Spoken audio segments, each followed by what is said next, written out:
bienvenidos a Trama. Yo soy Carla del Cueto. Yo soy Lalo Lugo. El programa de hoy va a ser SOS Ciencia, el rescate de la ciencia y la tecnología. Vamos a estar conversando con Fernando Momo y Gladys Antunes sobre que son integrantes del Museo Imaginario de la Universidad. Sí, bueno, cuando empezamos Tramas nunca pensamos que íbamos a tener un programa con este título, ¿no? No. Vamos a tener su columna, Carla, Postales. Exacto, vamos a estar conversando sobre el extraño caso de Dr. Jekyll y Mr. Hyde, una novela de Stevenson, en donde hay un experimento que sale más o menos mal. Bueno, y de gira con Tramas no nos fuimos muy lejos esta vez, nos fuimos aquí al Multiespacio, donde se realizó un encuentro de orquestas. También vamos a tener toda la información de la agenda cultural de esta semana, de la mano de Pau Malén. Muy bien, y de Perfo vamos a tener a la gente, a los amigos de Esencia de Siccus. No se vayan, bienvenidos, esto es Tramas. El Semanario Cultural de UniTV.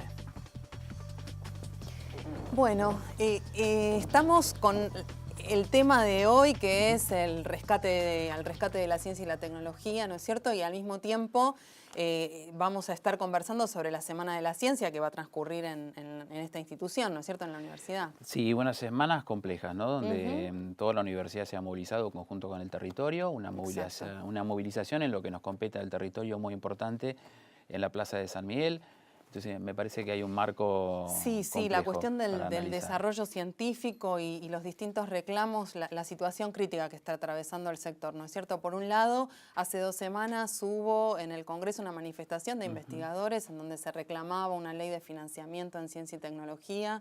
Tiempo después, el Ministerio de Ciencia y Técnica aprobó un presupuesto. Exacto, un traslado de fondos, 550 millones de pesos al CONICET, que sin embargo no logra cubrir los gastos. Sí, no logra cubrir los gastos de funcionamiento y muy alejado aún de lo que sería el desarrollo, ¿no? Exactamente. Incorporar más investigadores, incorporar investigaciones, digamos, con ello. Exacto. Otra pata es la de las universidades, que es lo que vos señalabas recién, ¿no? Por un lado están los centros de investigación que específicamente, digamos, se dedican al desarrollo de la ciencia, y después está la cuestión formativa, en donde las universidades no solo forman, sino que también producen conocimiento, ¿no es cierto? Exacto. Que también están en una situación crítica en términos de financiamiento, de infraestructura y mantenimiento de infraestructura, y también en términos salariales, todavía no están cerradas las paritarias. Sí, es como, otra vez, a lo largo de, ¿no? Como una historia ya pasada, ¿no? Hablar de la ciencia y de la tecnología como un gasto, y no se habla de las ganancias que tiene un Estado.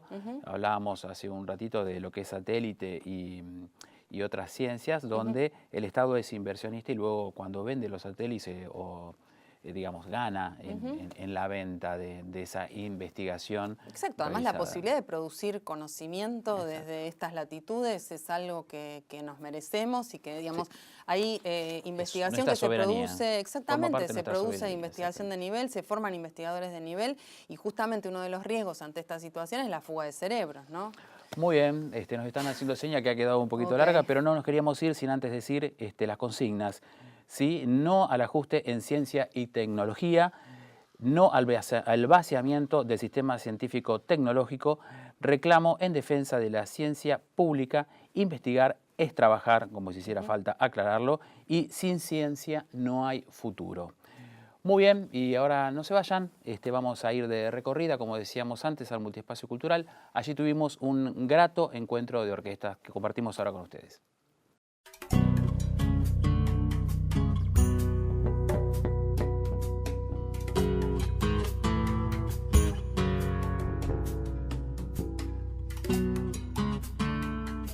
Hoy en un encuentro de orquestas, hoy 25 de agosto. Estamos en el Multiespacio, en una fecha muy linda porque vamos a tocar la orquesta Mario Abramovich de tango y la orquesta Raíces, que es de folclore. Así que va a ser un lindo encuentro de 2 orquestas infantos juveniles.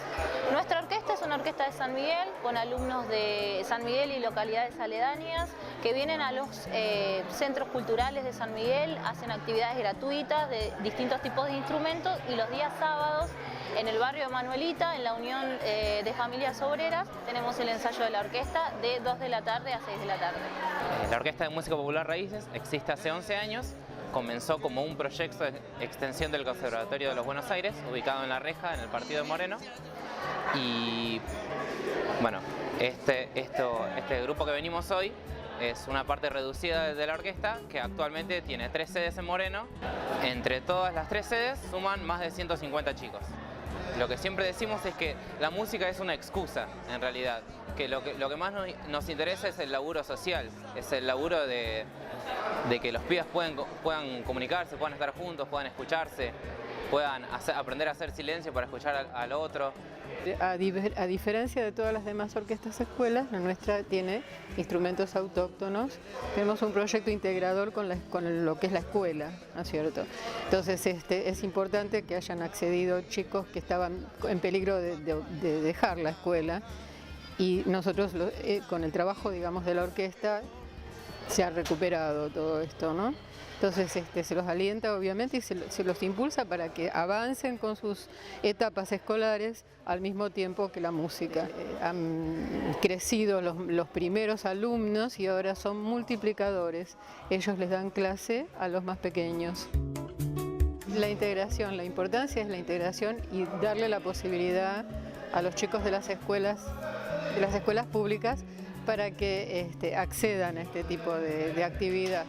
El arte es una ventana muy importante en la vida de una persona cuando aprende a descubrirlo, cuando puede descubrirlo. A mi nene le sirvió la orquesta en su desarrollo personal, porque bueno, a través de eso pudo ser más independiente, más seguro, más él. Pudo desarrollar su personalidad y bueno, y ahora vos lo ves tocando el violín y a mí se me paran los pelos, más allá que soy la mamá, ¿no? Pero igual cuando suena la orquesta es algo, cada vez que suena se te llenan los ojos de lágrimas. La importancia de que existan proyectos como proyectos culturales, es la transformación que generan. La cultura es un hecho social que transforma a la gente, y más hoy por hoy en los barrios, donde más se necesita, no solamente por un tema económico, que los barrios hoy por hoy están siendo muy golpeados, sino por un tema cultural, que la gente hoy por hoy tiene cada vez menos acceso a la cultura. Y nos están queriendo hacer creer en este corto tiempo de que la gente trabajadora, de que el pobre no tiene derecho a la cultura, y eso es mentira. Nosotros tenemos el derecho como personas, como ciudadanos, de acceder, y siempre, como se dice, desde los niños en adelante, que tengan la posibilidad de acceder de manera gratuita. Es una herramienta para el futuro, no solamente a nivel musical ni a nivel cultural, sino a nivel persona. Lo que generan ellos y la dignidad que van construyendo no se las quita a nadie. Y esa es la importancia de los centros culturales y de las orquestas de los barrios. Cuando la ley nace sorda, no la compone ni el diablo. Estas son cosas del pueblo, de los que no tienen nada, esos que juntan millones tienen la casa rosada. Muy bien, ahí teníamos el encuentro de orquestas. No sé si se pudo ver, decíamos grato al principio, porque los chicos fueron acompañados por toda su familia, y da cuenta también que en las universidades también, en este caso, hacemos cultura en estrecha relación con el territorio. Ahí teníamos, no quiero dejar de nombrarlas, la Orquesta de Música Popular Raíces de Moreno y la Orquesta Municipal de Tango Mario Abramovich, que funciona en el barrio Manuelita. Y ahora sí, vamos a la columna de mi compañera Carla con postales.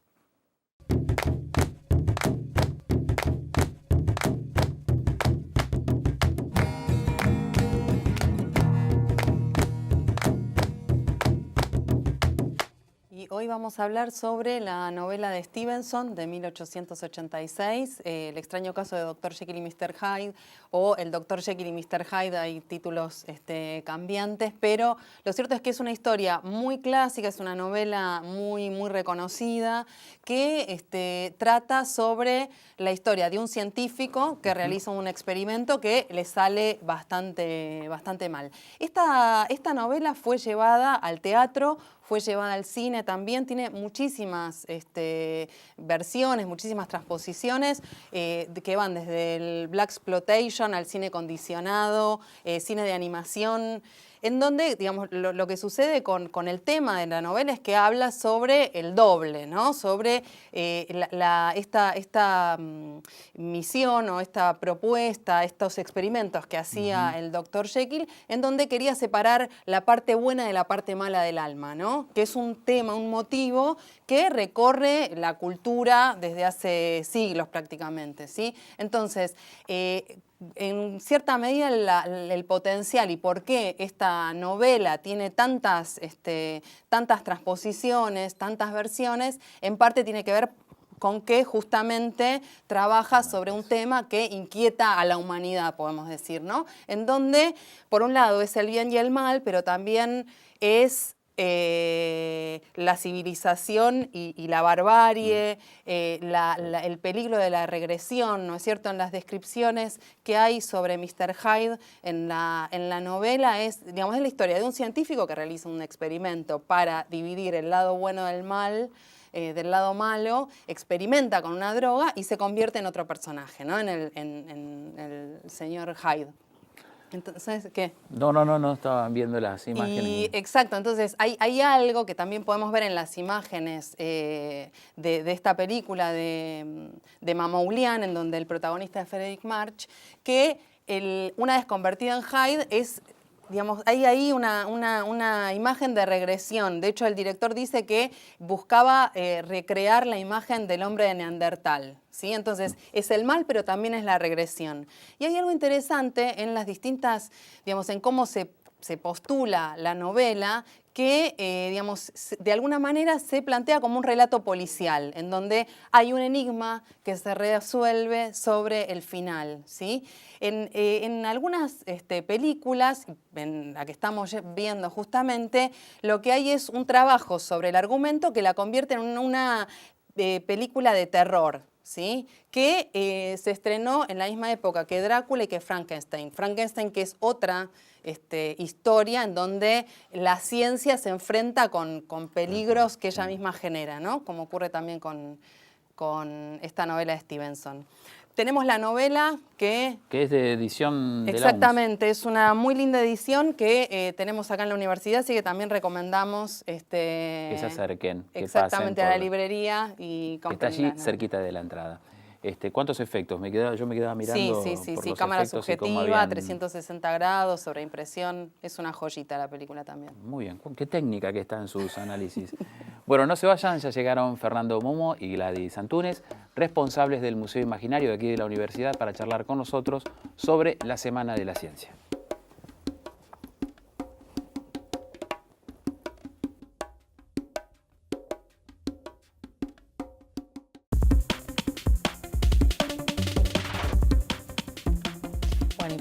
Semana de la Ciencia, en el programa de hoy tenemos como invitados a Fernando Momo, director del Museo Imaginario, y a Gladys Antunes, coordinadora del museo. Muchas gracias por venir. Cuéntenos un poquito en qué consiste esto de la Semana de la Ciencia que se va a vivir estos días en la universidad. Bueno, la Semana de la Ciencia es una semana nacional, se realiza desde el año 2003. Nosotros como Museo Interactivo Imaginario participamos desde el año 2004. Desde los comienzos. Desde ahí, en el 2003 no, porque justo estábamos inaugurando en octubre cuando inició esta acción de la Semana Nacional de la Ciencia. Y todos los años participamos, se realiza durante una semana, una vez al año, y desde el año 2011 empezamos a trabajar con el área de popularización de la ciencia del Instituto de Ciencias de nuestra universidad. Y empezamos a pensar actividades juntos, no solo desde el museo, sino también con ellos. Y redoblamos la apuesta este año y empezamos a trabajar con más áreas de la universidad, en el contexto de que recientemente se conformó una red interuniversitaria de popularización de la ciencia, donde están participando actualmente 7 universidades del conurbano. Esperamos que se sumen muchas más. Entonces el desafío que nos planteamos como universidad fue participar de la Semana de la Ciencia, pero junto con otras áreas que estén vinculadas con la comunicación pública de la ciencia. Así que el programa de este año es bastante diverso. En el caso particular de nuestra universidad va a ser del 3 al 7.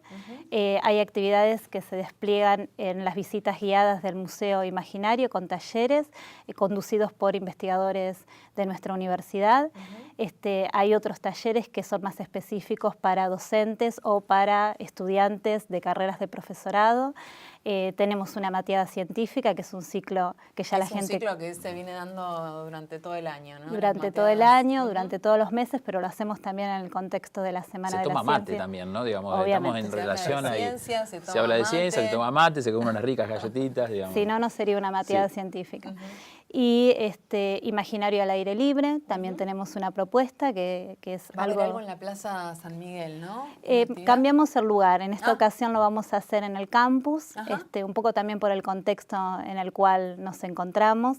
Para el Museo Imaginario es muy importante habitar los espacios públicos. Imaginario al aire libre es una propuesta que sale a la calle, sale fuera del edificio del museo, va al encuentro de la gente, del público, para conversar sobre temas vinculados a ciencia. Entonces lo solemos hacer o en la Plaza de San Miguel, en alguna otra plaza de la zona, en el campus universitario. En esta ocasión, que vamos a trabajar con la temática de diversidad de género, lo vamos a hacer el viernes a las 18 acá en el campus de la universidad. Y es abierta a todo el público, ¿no? Sí. Hay actividades dentro de esta semana que es abierta a todo el público, que no necesita inscribirse. Hay otras como las visitas guiadas que hay que reservarlo para estar en el horario. Pero bueno, la información específica de cada una de las actividades las pueden encontrar como siempre en nuestras redes sociales, en la página de la universidad, en nuestro Facebook. Y una actividad que nos comentes, una solita como para ir Vamos. para, no sin que se ofendan. Puedo contar una que va a estar a mi cargo junto con el equipo de biología, que se llama, por ejemplo, es un taller para maestros en el caso nuestro, maestros y maestras, que se llama La vida que no miramos, y va a ser un taller de observación microscópica. Pero no solo con microscopios, sino de observación a simple vista, de observación con lupas, de todo lo que es vida microscópica, digamos. ¿Y cómo es sin lupa y sin microscopio? Bueno, hay que aprender a mirarlo chiquitito a simple vista, se puede. Requiere un pequeño entrenamiento. Con anteojos mínimos. No. Requiere un pequeño entrenamiento, incluso uno puede no distinguir detalles, pero sí distinguir, por ejemplo, las formas de movimiento y por eso identificar qué es lo que está viendo ahí. Y bueno, vamos a tratar de enseñarle eso porque puede aplicarse en el aula con los elementos que tengan. Claro, por eso lo pensamos de esa manera. No necesita el maestro o la maestra tener un microscopio. Exactamente. Pero si lo tiene, también le vamos a enseñar cómo preparar el material, cómo conseguirlo, cómo observarlo. Fernando, el programa de hoy se llama SOS Ciencia y Tecnología. Con mucho dolor teníamos que decir, cuando arrancábamos tramas nunca nos imaginábamos un título como el de hoy, ¿no? Y te preguntaba, no quiero hacer hincapié en tu experiencia o en tus años, digo, como docente investigador, ¿hay un paralelismo con otro momento de la historia de nuestro país, esta cuestión? Sí, desafortunadamente sí, hay paralelismo con varios momentos. En mi caso particular me tocó vivir uno particularmente muy doloroso, que fue el cierre de la Universidad de Luján. Se cerró en el año 80. Yo fui parte del alumnado que tomó la universidad en el 79 como resistencia a eso. Estamos hablando de un cierre que realizó un ministro de Educación de la dictadura y que atacó particularmente a las universidades nuevas y pequeñas. Mira. A las universidades que tenían un perfil de alumnado popular. No sé si les suena eso, pero a mí sí me suena. Sí. Atacó a varias universidades, cerró carreras, pero la única universidad que cerró como tal fue la de Luján. Después se reabrió con la democracia en el año 84. Fue una de las primeras leyes. ¿4 años cerradas, del 80 al 84? Sí, en la sede siguió funcionando una sola carrera, pero bajo la dependencia de la Universidad de Buenos Aires. El resto de las carreras se cerraron y los alumnos fueron derivados a la Universidad de Buenos Aires a carreras similares. Además, por la distancia era como letal para la institución. Y bueno, también vivimos cosas no tan duras, pero bastante duras, con el achicamiento del presupuesto de ciencia y del presupuesto universitario en los años 90, donde, bueno, realmente llegamos a no cobrar los sueldos, por ejemplo. Hay mucha gente que ni lo vivió esto, ¿no? Pero, y por supuesto a no tener prácticamente recursos para la investigación y arreglarnos como podíamos. Bueno, estamos en un proceso que recuerda mucho a eso. Y los que nos están escuchando, digo, ahora se habla de los costos de la educación sin ver lo que nos aporta, ¿no? ¿eran los mismos argumentos para denostar a las universidades o hay matices, hay alguna diferencia? Había argumentos similares, se hablaba también de la falta de nivel académico, de universidades que no tenían supuestamente instalaciones adecuadas, cosa que era mentira además, ¿no? Además se demostró eso fehacientemente que era falso, ¿no? Y hace poco leí un artículo que decía los investigadores e investigadoras como empleados y empleadas públicas muy particulares, ¿no? Porque, digamos, efectivamente el salario es el salario estatal, pero, digamos, es personal, digamos, muy calificado, que compite con otros investigadores de otros países, ¿no es cierto? Porque las publicaciones en el exterior, digamos, los criterios que se utilizan para evaluar son, digamos, ranquean en términos institucionales a nivel internacional, con lo cual, digamos, esta idea de desprestigio es falsa, ¿no? No se sostiene de ninguna manera, no se sostiene de ninguna manera. Ha sido demostrado históricamente, digamos, ¿no? La competencia y el desempeño de los investigadores e investigadoras argentinos en el exterior ha sido óptima y lo que se produce en Argentina en investigación es de un altísimo nivel en todas las áreas. Una cuestión en relación con la Semana de la Ciencia, volviendo un poco al tema que nos convoca también, que tiene que ver, bueno, con las actividades que estamos llevando adelante, incluso en este contexto, que también hay que señalarlo. Me decían recién que hay un abanico bastante amplio a nivel disciplinario, que no es algo que ocurra en todas las instituciones, ¿no? Sí. Digo, porque a veces se identifica ciencia solo con laboratorios, ¿no es cierto? Las ciencias exactas, y entonces nosotras desde las ciencias sociales nos vemos ahí un poco relegados. Sí, sí, pasa con la Semana de la Ciencia y pasa con otras actividades también de comunicación pública de la ciencia, ¿no? Que por ahí lo que más sale o lo más sencillo, lo que más vende es aquello vinculado a las ciencias exactas, a las ciencias naturales. El Museo Interactivo Imaginario, desde su fundación, es Museo Interactivo de Ciencia, Tecnología y Sociedad. O sea que desde que se fundó tiene el desafío de comunicar ciencia desde las ciencias naturales, ciencias sociales, ciencias humanas, muy fuertemente vinculado a lo que nuestra universidad también se dedica en investigación y formación. Así que bueno, en nuestra Semana de la Ciencia van a encontrar actividades de matemática y todos los días, hay actividades de física, de historia, actividades vinculadas a temáticas que se investigan pero que también tienen mucha actualidad, como la cuestión de la diversidad de género. Exacto. Algo mencionabas recién entre las actividades que se iban a desarrollar. Sí, Imaginario al aire libre tiene esa temática, entonces es bastante diverso y creo que en este contexto actividades como estas son más importantes aún también, ¿no? Porque eso habilita también el conocer lo que las universidades investigan, en lo que forman, la importancia que tiene. La Semana de la Ciencia es una semana, como les había dicho, nacional, se desarrolla en todo el país. En la Semana de la Ciencia del año pasado participaron 4.000 investigadores docentes. Habíamos empezado la primera Semana de la Ciencia a nivel 4.000. Así que esperamos que este año, aunque el contexto ha sido un poco restrictivo, se mantenga o sea superior, ¿no? Empezó con 50. Entonces, ¿en la universidad? No. A nivel nacional. Es una semana a nivel nacional. Aumentando la cantidad de investigadores implicados. Y de instituciones. Aún en el contexto de...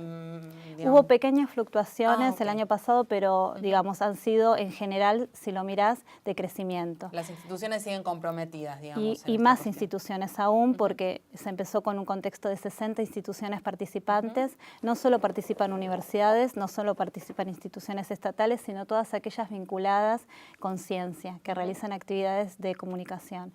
Y actualmente estamos en más de 200 el año pasado, así que... El Museo Interactivo Imaginario es una de estas instituciones. ¿Nos pueden contar, digamos, hacer un retrato como para el cierre? Charlando y a lo mejor el que está viendo dice, ¿qué es el Museo Imaginario? Como volvemos para atrás. Decimos, bueno, yo puedo decirlo porque he visto, veo las escuelas, veo a los chicos, es muy didáctico, hay muchos juegos, un acercamiento muy interesante a la ciencia. Quiero antes decir una cosita más con respecto a esto de la Semana de la Ciencia, que tiene que ver no solo con hacer llegar a todo el público, a toda la ciudadanía, resultados de la ciencia, Claro. sino también las preguntas de la ciencia, la forma de pensar, el pensamiento crítico que está detrás de toda ciencia.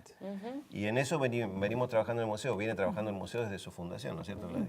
Sí, sí, ese es el aspecto por ahí más importante, vinculado incluso con nuestro museo. Para nosotros es muy importante la generación de preguntas. A veces uno se imagina a estas instituciones como lugares donde ir a buscar respuestas, ¿no? Información.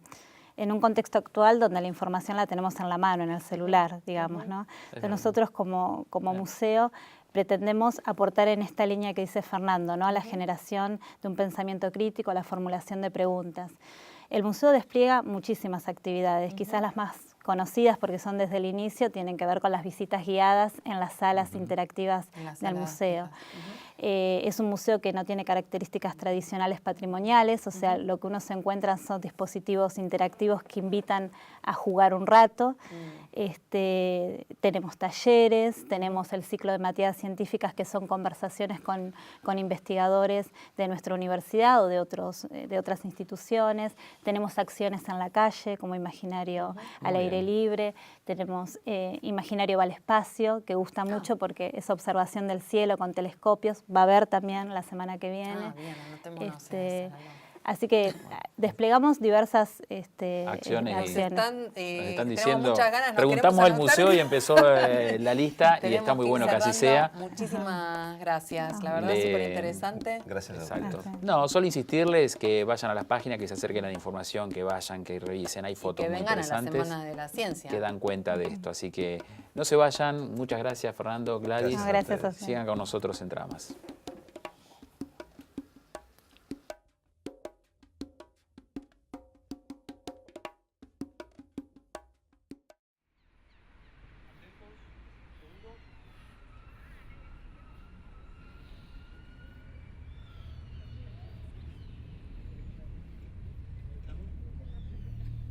Muy bien, acción.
Bienvenidos a una nueva agenda cultural de Tramas. Tenemos un hermoso día y un montón de actividades para esta semana. Quédate ahí. El sábado 1 de septiembre a las 19 horas no te puedes perder Saturno 5 en el CCUNS. Producciones audiovisuales en vivo. Musicaliza DJ Ricardo Esquivel y hay una exposición constante de fotografías, ferias y mucha música de la piola. Esto es en el Centro Cultural de la Universidad Roca 850 San Miguel. ¿Qué número es? ¿Vos querés que suba acá? Fiesta de 15. Dale que sale, dale que sale. El domingo 2 de septiembre a las 12, Jams, organizada por Sicarios de las Rimas. Bandas en vivos, competencias de breakdance, beatbox, freestyle, bro. Musicalizado toda la tarde con el DJ Zombit en vivo. Esto es en el Centro Cultural Raíces Sarmiento 1810 en San Miguel. Salta, dale. Salió.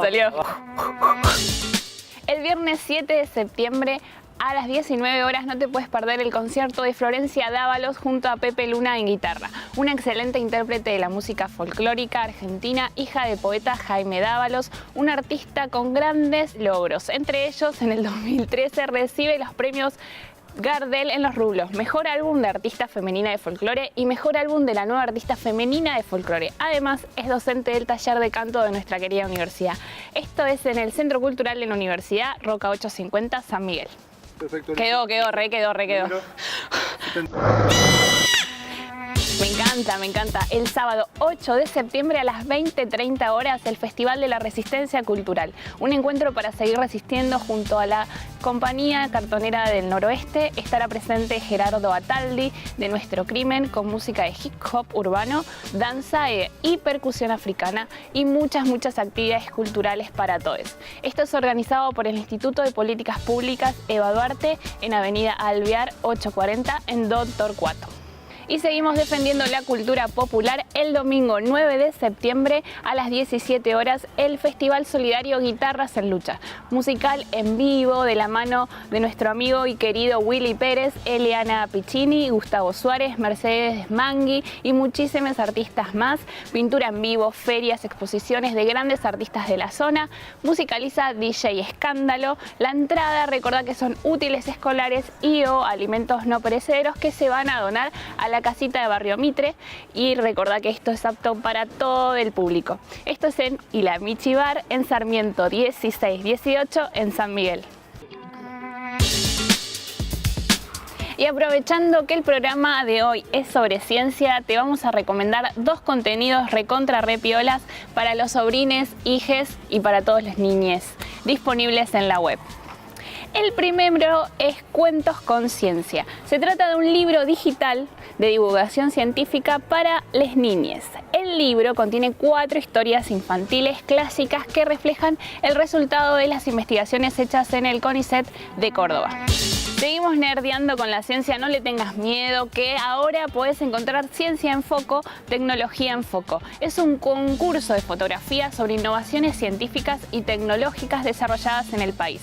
La página del concurso dispone un catálogo online con las fotografías ganadoras de las 5 ediciones que llega al certamen. Posta que están buenísimas las imágenes, aparte las puedes bajar y compartir. Explotan a full la riqueza visual que ofrece la ciencia. Hay fotos microscópicas, telescópicas, de fenómenos climáticos, de reacciones químicas, de animales y hasta fotografías submarinas. No te lo puedes perder, es alta experiencia, imperdible, tanto para fotógrafos como para el público en general. Para verla tenés que entrar en concursofotociencia.gov.ar. Esto ha sido todas las recomendaciones para salir de casa, para quedarte en casa, para chusmear desde el celu o desde donde quieras. Nos vemos la próxima semana y un abrazo para Lalo y Carla. Bueno, teníamos la agenda de la mano de Pau Malén para todas las actividades de esta semana. Muy bien, y en la Perfo tuvimos al grupo de Esencia de Sicus, que es del Instituto, no me quiero olvidar, Juan Bucetich de José Cepaz, quienes van a estar presentes, van a formar parte del encuentro de Sicuris, que en octubre se realiza aquí en el campus de la universidad, donde toda la universidad hay una enorme ronda con Sicuris. Y los instrumentos que tocaron los chicos están hechos con cañitos de PVC y afinados por ello sí suena muy parecido a la caña. Mira, qué interesante. Bueno, tenemos la Semana de la Ciencia para cerrar, digamos, de cuándo a cuándo es, dónde podemos asistir, digamos, en qué lugares de la institución van a ser. La Semana de la Ciencia en nuestra universidad es del 3 al 7 de septiembre, la semana que viene, y se despliega tanto en el Centro Cultural, en el Museo Imaginario, como en nuestro campus. Bien. Y si quieren buscar más información en la página del Ministerio de Ciencia y Tecnología de la Nación, se puede ver las actividades que hay en todas las universidades y todas las instituciones del país. Está bien, como para conocer otras actividades. Muchísimas gracias. Muy bien. Síganos. Importantísimo, necesario, denle me gusta, compartan en las redes y síganos en los diferentes formatos que ofrece UniTV. Y sin ciencia no hay futuro.